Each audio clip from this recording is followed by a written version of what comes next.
mengumumkan serangan militer. Kabar terbaru, 10 kota di Ukraina langsung terkena imbas.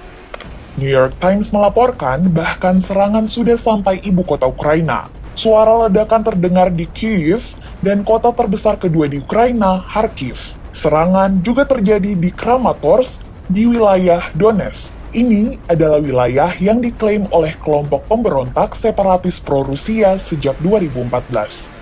Selain itu, dua wilayah di perbatasan timur Ukraina telah dikuasai Rusia. Keduanya adalah Chastia dan Stanitsia Luhanska. Serangan Rusia meliputi serangan langsung oleh tentara, kendaraan militer, dan misil. Pemerintah Ukraina juga resmi mengumumkan negara dalam status darurat.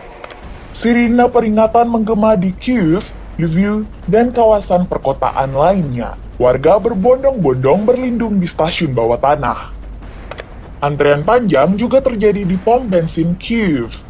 Warga ingin segera keluar dari kota itu. Antrean juga terjadi di bank. Warga juga mengantre dengan panik untuk mengambil uang tunai. Menteri Luar Negeri Ukraina Dmytro Kuleba mencuit bahwa Ukraina belum selesai. Angkatan bersenjata akan bela mati-matian negara mereka. Di lain pihak, Vladimir Putin peringatkan negara-negara yang ikut campur dalam konflik ini. Yang ikut campur akan menerima konsekuensi yang belum pernah mereka lihat sebelumnya. For war criminals. They go straight to hell, Ambassador.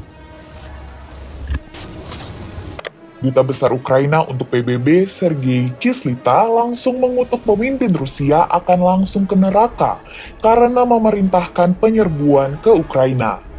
Kutukan itu disampaikan langsung ke hadapan Dubes Rusia di PBB, Vasily Nebenzia, saat sidang Dewan Keamanan PBB 23 Februari 2022 lalu. Amerika Serikat bereaksi atas invasi ini. Biden mengklaim akan menerapkan sanksi serius untuk Rusia. Diprediksi bank-bank top Rusia akan terkena sanksi dari sistem keuangan global. Tak cuma itu, ekspor produk teknologi ke Rusia juga akan dihentikan. Biden juga tegas mengatakan Rusia yang bertanggung jawab atas kerusakan yang terjadi karena serangan ini. NATO turut mengutuk bela Rusia yang ikut membantu serangan ke Ukraina. NATO tegaskan bakal menempuh langkah yang diperlukan untuk melindungi aliansinya. Sejumlah pemimpin negara lain juga mengutuk aksi Rusia ini. Di antaranya Presiden Prancis Emmanuel Macron dan Kanselir Jerman Olaf Scholz. Tokoh oposisi Rusia Alexei Navalny pun menentang keputusan Putin menyerang Ukraina. Ia bilang perang ini didesain untuk mengalihkan perhatian dari masalah yang terjadi di Rusia. Bagaimana dengan Indonesia? Indonesia juga merespons serangan militer ini. Kementerian Luar Negeri dalam rilisnya meminta semua pihak mengedepankan diplomasi dan perundingan. Gak hanya negara-negara dunia yang khawatir atas perang ini.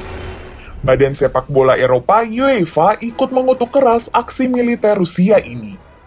Mereka pun berencana memindahkan stadion final Liga Champions 2022 dari Saint Petersburg, Rusia.